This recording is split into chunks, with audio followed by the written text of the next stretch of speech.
So, welcome to the latest edition of the Creative Practice Research Insights podcast series.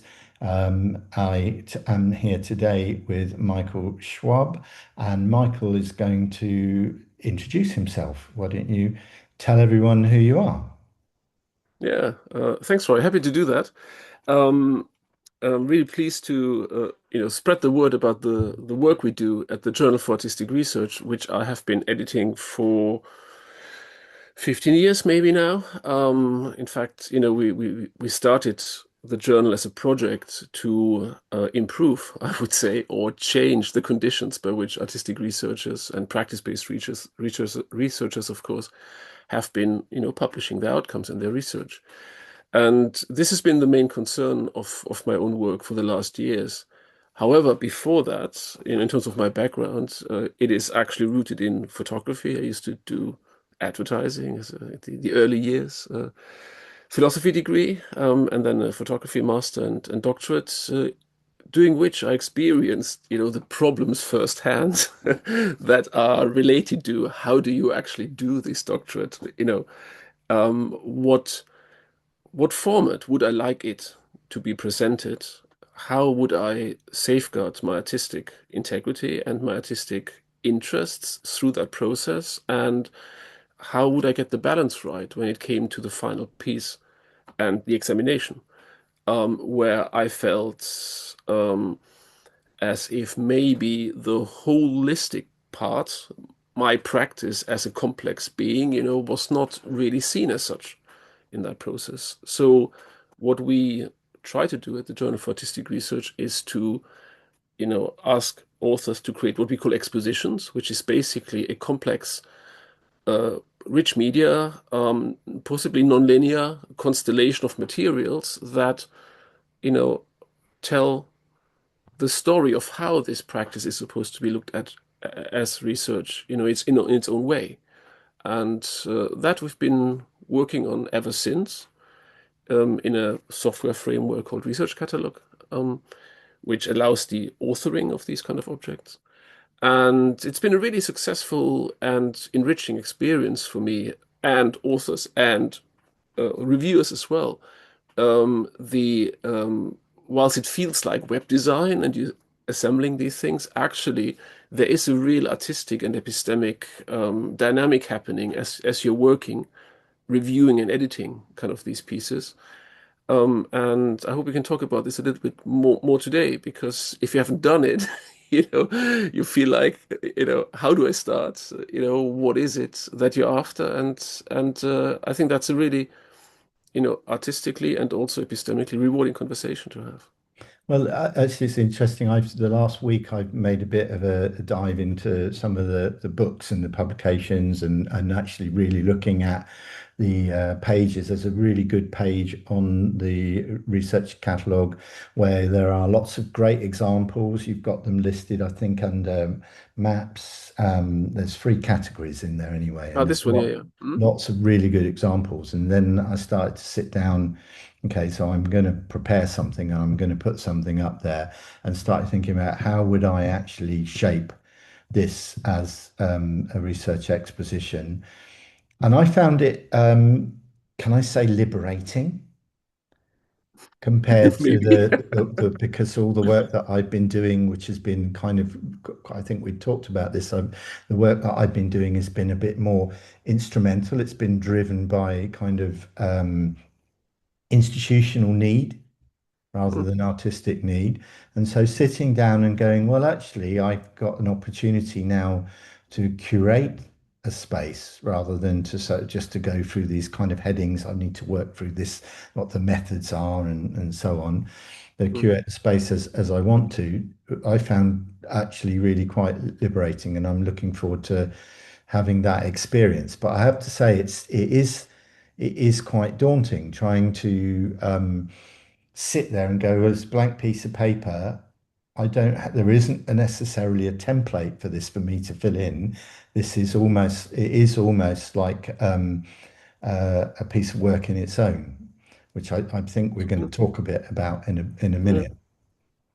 Do you want to just kind of, just for the people listening, just kind of outline what you think, the sort of, you talked a little bit about the challenges of presenting creative practice research or artistic research as like maintaining your integrity, but are there other challenges in there in the sort of academic space, do you think?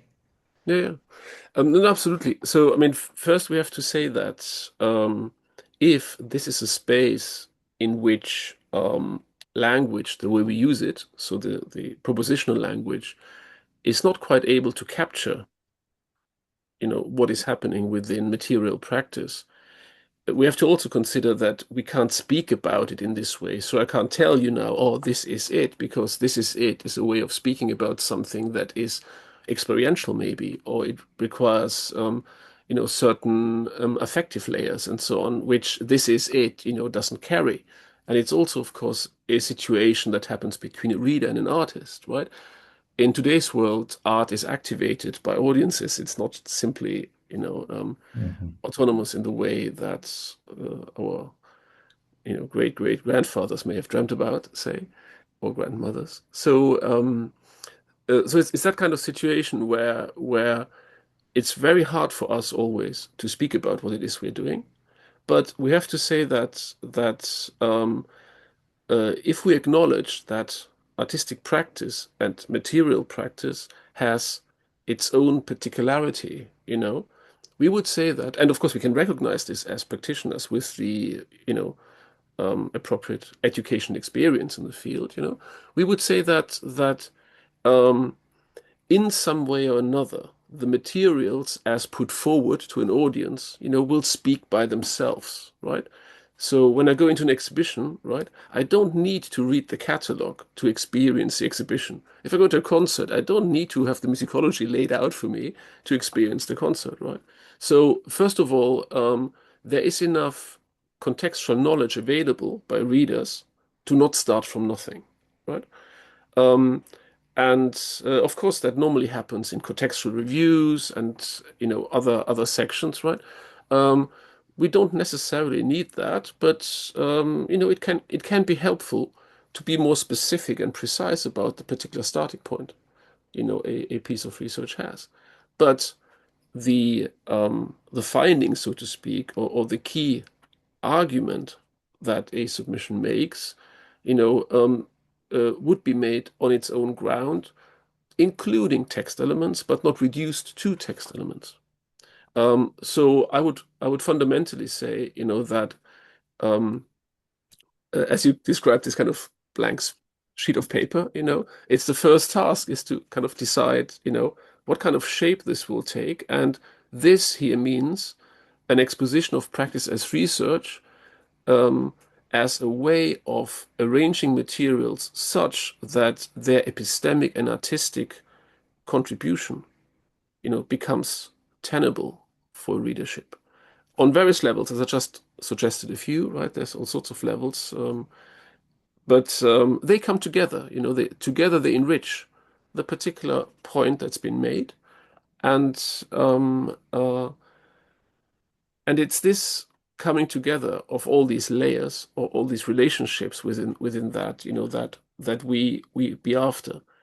As I said, there's no recipe, which means if you were to follow any past exposition, you might get a sense of how that works.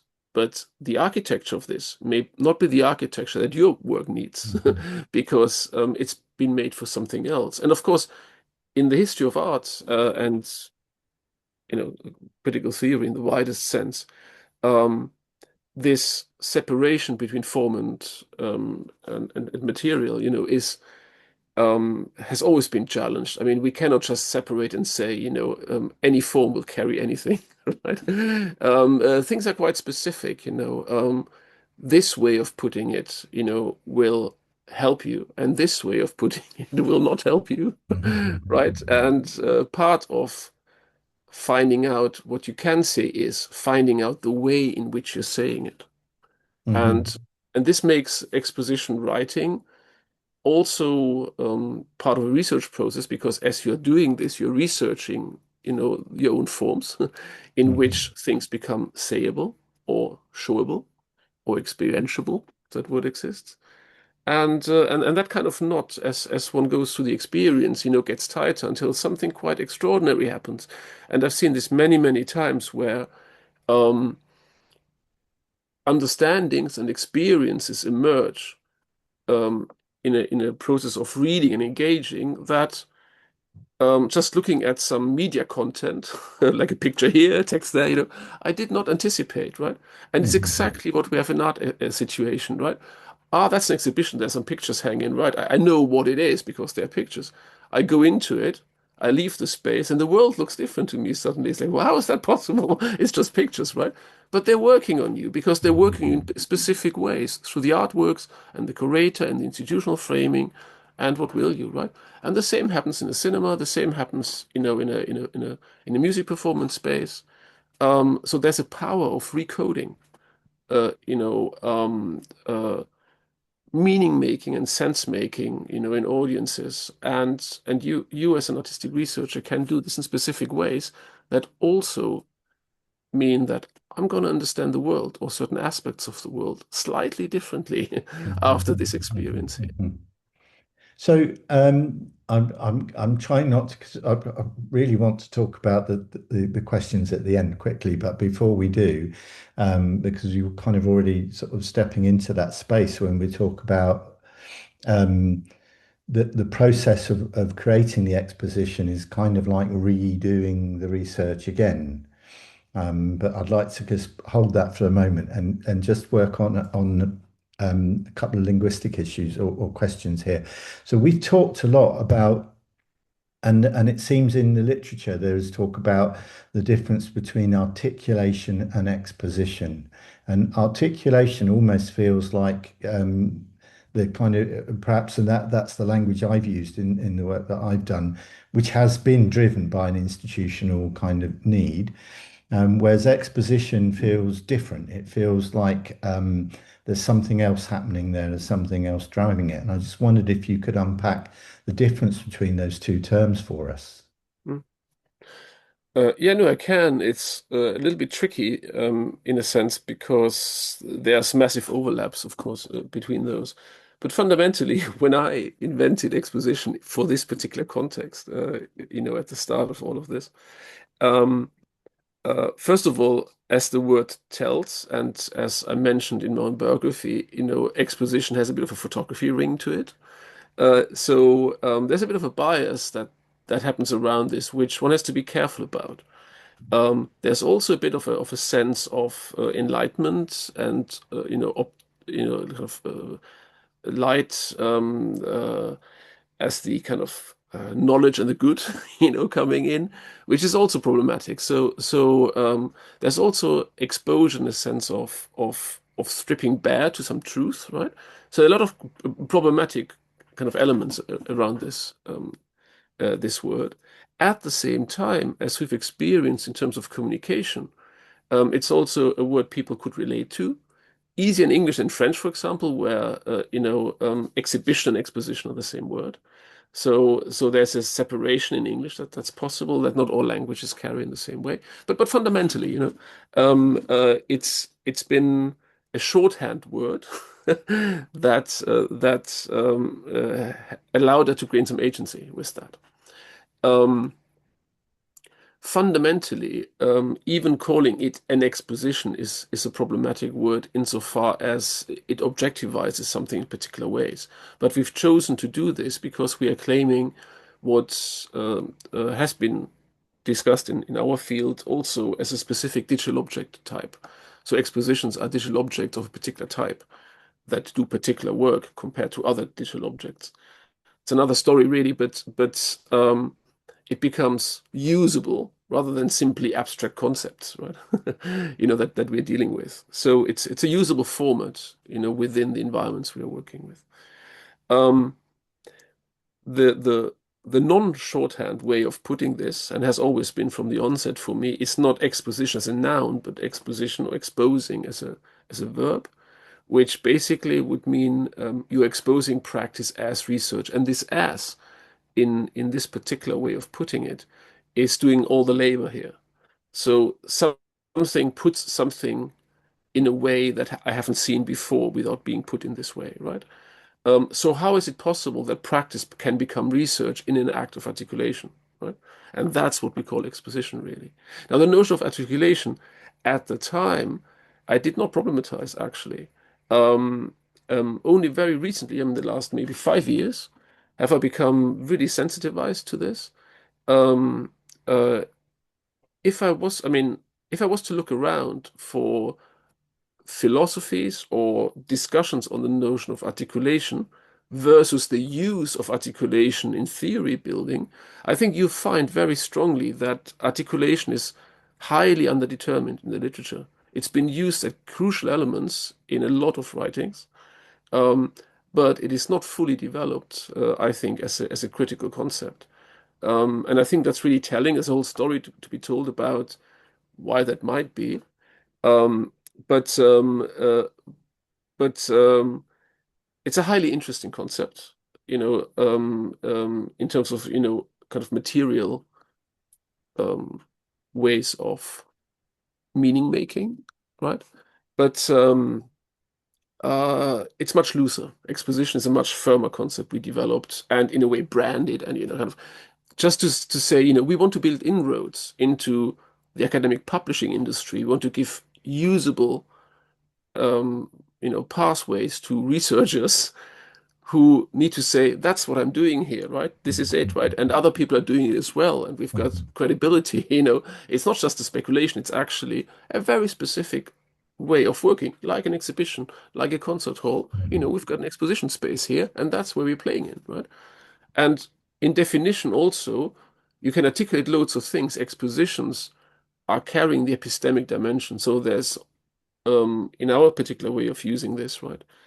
you know, you will articulate the epistemicity of a specific, arrangement or practice and not articulate, you know, anything really.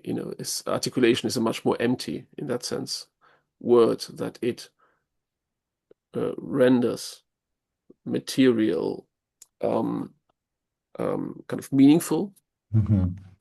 or gives agency to meaning making, to materials. But how that meaning making establish itself. Articulation doesn't carry as a word, as far as I'm concerned. So that's really useful, and I think it's interesting to see that the research catalogue is not that well known in the UK. It seems. I mean, maybe I've just been in a black hole and I've missed it, but it seems to kind of represent a sort of more European approach to this sort of space, whereas the UK seems to have got caught up in this whole idea of kind of, I guess, the ref and drivers and how you represent things for the ref. And so, but what I do, having kind of spent some time really looking at this and thinking about it, and I'm by no means expert in it, I need to do some and kind of actually have a go. But I love the idea of this idea of kind of exposing or restaging that kind of that opens up a new, does it open up a new dimension or does it open up a dimension that in the practice that's already there, but it gives you that opportunity to kind of re-examine it? I don't know. So um, so how does it do more than explain or document a creative work? How does those writing of images, sound and document work together? What's actually going on there? You want to talk about that for a bit? Yeah, I mean, you've kind of highlighted a few times now this kind of doubling or restaging. It's part of the difficulty of speaking about this, but it's not really, um, despite me having used words like this, kind of part of my vocabulary. Um, because these kind of words are suggesting there is some form of closed object, my practice, right? I'm not staging this again, as if it's discontinuous from what you're doing already. And that I think is part of the UK, but also other, countries' frameworks where you have this kind of strange, supplementary relationship between doing and thinking or writing, theory, practice divisions. They're so deeply built in there, that something second has to happen to the first, otherwise, it wouldn't work. And this is really not true um, for where I'm coming from, and in fact, highly problematic from the onset, when it comes to this.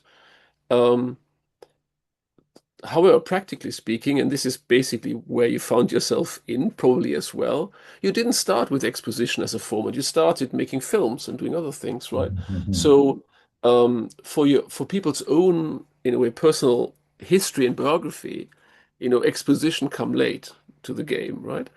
But my first question when I'm teaching as well would be to ask, hold on a second, have you not worked expositionally? All your life, maybe, or at least at various key stages. For example, how is your application for a doctoral program expositional? I mean, I would argue that in an arts context, if in some way you're failing to expose your practice as research at the site of application, you may not even get into the program because somewhere between what you say in the interview, what you submitted in your form, and what you carry in your portfolio, the panel that assesses your application, will get a sense of, yeah, this practice matters to research. We're going to take you on because there's promise here, right? It's just cut into particular chunks that are not really put together on the table as one.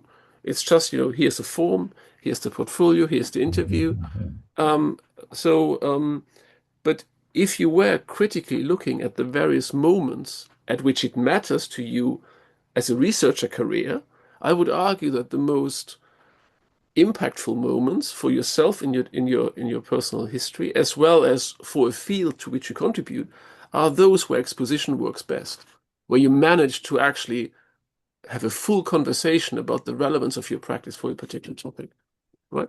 So, um, if I take this position, I would not argue that it kind of doubles something up or it comes later or whatever. I would actually say that, you know, um, at a late stage of your doctorate, for example, or your career, you might actually start using these tools to re-understand what you're doing as a researcher already without actually having conceptualized like this. And um, almost injecting or going deep into the processes and, in a way, detailed processes of making with an expositional mind, which means, for example, not be naive about as if there is something like an artistic production that is not already also a registration of sorts. It's not also a way of kind of artifact, communicative artifact production in various ways, right? And this is just another artifact. And my question always would be, how deep are we learning to anchor the epistemic dimension of art making in the studio, right?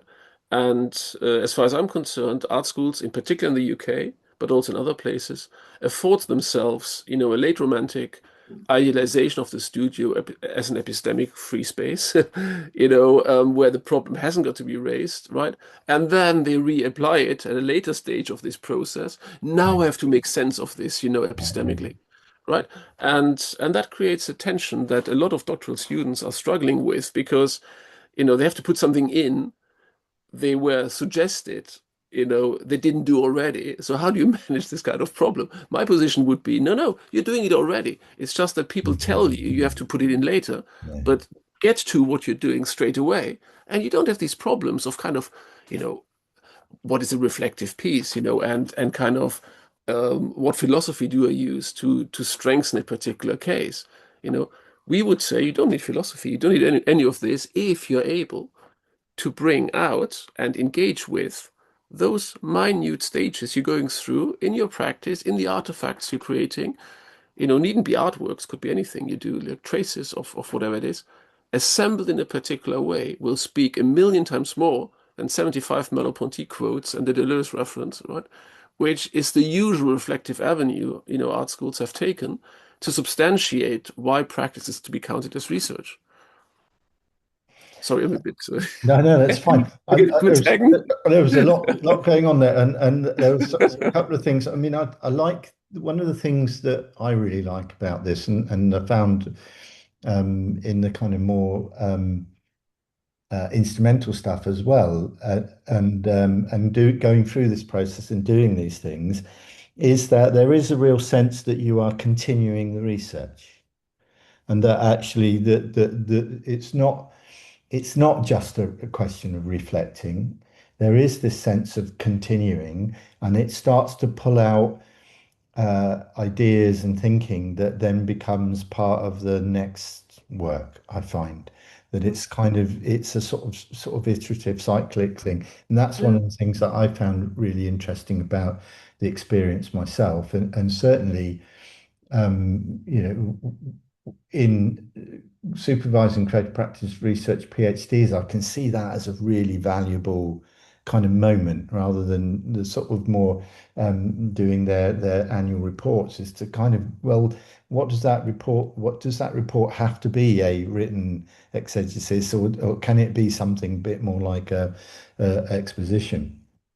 And and I also liked the idea that you took, well, you mentioned this idea of traces. And actually, this is something that I think that I've really learned through the various bits of practice I've done over time, is that need to collect. You almost need to be an obsessive collector of the traces, because it feels to me that you never know which of those traces are going to be important until afterwards. Do you kind of recognize that in when you're talking about expositions and looking at the traces, what you have, and that idea of continuing? Yeah. It's possible. What you're hinting at is one strong avenue. It's more like a documentary format, in some ways, and many people use this, and it's successful in the field, I would say. Um, but it's not the only one, and in a way, it's the easiest one. Put it like this. Because you're looking at this through a documentary lens, not through the work lens, right? If you're looking at it through the work lens, so say you're doing a piece and you're showing this piece, right? Who cares how you made that piece, right? It does what it does when it's made. Now, if you start saying, I'm going to go through all of this thing, to tell you how the piece works, right? You can do this. I mean, it's also interesting. I mean, nothing wrong with it, but it's a different piece, right? So the question is, does the work you're presenting at the end, require this whole story, or can it be presented in such a way that it creates and unfolds its own story? So, for example, if you're looking at, say, Warburg, and the kind of atlas types of images, right? They do a massively, epistemic work, right? But it's not about the production of any of these images. It's about the way in which they enter relationships, you know, with culture and amongst themselves, right? And you could argue that one of the choices you have as an author is to decide what kind of relationships will be most productive for your work, and they may be the making relationships, the material encounter and the studio relationship. It may be associations to other works and a cultural fabric and a history that is relevant for the understanding of the specific site at which you're working, where your own making history may be completely irrelevant. And there's a bit of a again a UK maybe that it comes from the word practice based or practice led as well. Element where uh, you know whilst it's foregrounded, that in a way it has to have this practice kind of element to it. It also kind of doesn't really operate on what I would consider kind of a sharp contemporary art edge, because the sharp contemporary art edge, I think, is much more relationally invested in the culture, history, and the world than in somebody's own studio and making, right? Many, Mhm. many contemporary artists, are having massive production apparatuses where the detail of the making is less relevant, that the relevance of the work, the way it sits in a context. And if you keep focusing on, I touched this personally and I've done this and this, I'm cutting out a massive spectrum of contemporary art experiences, and it can be relevant. I mean, I say I don't judge this in any way, but there is an historic bias, if not presuppositions at play that come from 19th century Romantic philosophy, where the making subject, is in a position that may not be tenable in the same way today anymore. And the question is whether I'm looking at artistic research from a post-humanist perspective, or whether I'm looking at it from what you may call a pre or a kind of proto, kind of human perspective, makes a massive difference. I would say that they're all feasible, but one has to be aware of where one positions themselves and to be open-minded as to all other possible relationships that work can create and not suggest this is the blueprint everybody has to follow. We as the journal suffer a little bit from the fact that art schools, by and large, have this reflective journal approach and the documentary approach and this where it's much harder to look at exposition as established artworks because they're much more established reflective or documentary pieces, which is fine. I mean, not critiquing it, but I'd love to have more art statements. Doing all of this in the shape of a work and not in the shape of a secondary material. Right? Yeah, yeah. But that's part of the educational baggage that art academies carry, as far as I'm concerned. Yeah, and certainly the work that I'm putting up there is kind of like it's like, well, they're they're where am I going with this? Shaping it, it feels like if I can use a metaphor, so if you think about a circle as being the kind of making of the work, the exposition feels like it's a sort of tangent that sort of touches a moment of that circle, and kind of brings that to life. Is that a reasonable way of putting it, do you think? Does that kind of resonate with you at all? Um, Does it matter if it resonates with well, you at all? I mean, I don't know. Oh, I mean, yes and no. I mean, one is to say that I look at this as multiple, so not the exposition. It's actually, crossings of sorts, that are invested or not. So if you're investing in one crossing or many crossings, I mentioned, distribution of materials in the exposition, whether it's text or image or video materials, but also um, distributions of materials, for example, in the application and interview setting where stuff is also distributed, right, between different formats. And I'm looking at the reality of an artistic researcher who has expositions, but also exhibitions and performances. So, so it's not a singular kind of thing, right? It's a complex relational objects that includes, artists' lives and audiences' lives in particular ways, right? Um, so yes, that has to be complicated. At the same time, the tangential element that you mentioned, I think, might be true, insofar as, uh, and I don't want to kind of stress this too much. I'm not a Deleuzian really at heart, but there's also a line of flight, that you might describe like this, where you know, um, in running in a circle, certain forces will be apparent, that suggest, those tangents, right? Mhm. And that's kind of what this is about, if the material practice is articulating itself, and if I'm part of the material practice, so I am a material being in a material world as well, and if articulation happens in the constellation of all these things in various contexts, right? You know, what we need is people who are sensitive and also apparatuses who are sensitive towards the kind of articulatory energy, you call it, or the lines, Mhm.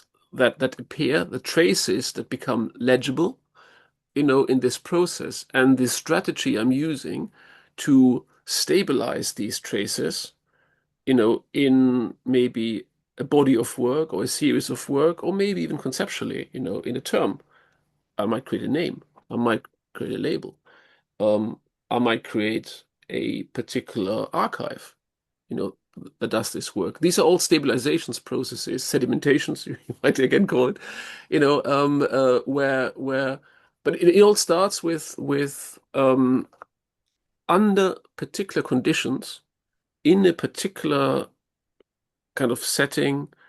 Um, you know, you can listen to what is going on and you can engage in feedback to what is going on, as people do. I mean, this is kind of it's a no-brainer. I mean, it's the way it works, right?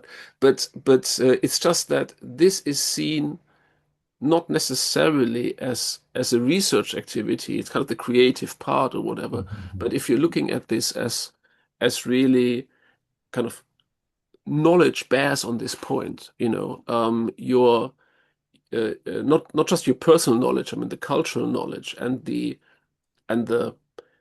um, also to say the kind of one-sidedness in the colonial structure that our understanding of knowledge brings to bear on this. Many things stop being sayable, they stop articulating because they're already flattened by Mhm. presuppositions ripping to the table. And if research is anything, it is actually an opening up of a space of possibility at the site of making and a some form of detector environment that allows you an open mind, whilst certain artistic strategies of a professional kind that you normally teach and learn in an art school might actually be much more narrow, where certain works may simply be left behind because they might take longer. They might take 20 years or 30 years to form, and you Mhm. feel I need work to feed the machine, right? And so on. I mean, we know all these things. So research has a particular, relationship to time there as well, and a particular possibilities of following um, tangents, to use that word, that uh, may not look promising at first, Mhm. artistically promising at first, but may actually, you know, um, germinate in ways, that you could not anticipate within the the mindset that you've been taught through art Mhm. education, right? Cool, Michael. We are moving towards the end of our conversation because I like to try and keep these quite compact. And I've got one last question for you. So, for someone, imagine someone doesn't really, it's not the first time they've come across exposition as an idea. What's the starting point for kind of sort of working through your practice and kind of creating an exposition? What would be the starting point for someone? Well, as I try to say, we have to think a little bit about what exposition means for you. So if exposition is the thing in the research catalog that you do online, right? It's a different question than if you're saying actually, part of my becoming a researcher within an educational setting is to harness some of these expositional, process and powers that are there. So my first point would be to actually not start in a digital environment or say this is where it happens. My first point would be to to ask yourself, say you made an exhibition, or you made a performance or whatever, you know, what are the specific choices that you took here, that made this work for you as a contribution to this kind of research trajectory you're on, right? And call them exposition, yeah. And then try to work out, what happened here. Were they relevant because I wrote a text about it, or I made a reflection piece about it, whatever, or were they relevant not for different reasons? And what were the elements I needed to make this work, right? So, for instance, um, did I put a single work, right, in a modernist kind of way on the white space, and it was like everybody is looking at this? Or is there not happening a relational kind of construction where it's many works, or maybe a label, or maybe a performative lecture or whatever around it, that kind of started to energize the thing? So I would start with tracing how this happens for you anyway, right? And if you're not digital native, as many people are, the step in the digital is less an opportunity than a chore. It's a kind of a learning curve. So if you're not doing this outside of the digital space, you're making it extra hard on yourself, because not only do you have to learn this, but you also have to learn in a way, the sensitivity and apparatus to find out in a difficult space you're in, what it is you're after. So that makes it hard. But once you enter this space, with a sense of what your practice requires, um, I would then say, that one has to keep really open the mind that text is a shorthand in various ways, and it's a shorthand that institutions prefer. So they want you to write, but there's a balance between when is a text supporting the work and when is a text abusing the work, you might say, or to use a more fashionable word, extractivist. It takes out and doesn't give back to the work, what it is. So I'm not saying no text, but the proportions and the relationship between materials that come out of your practice, is really relevant.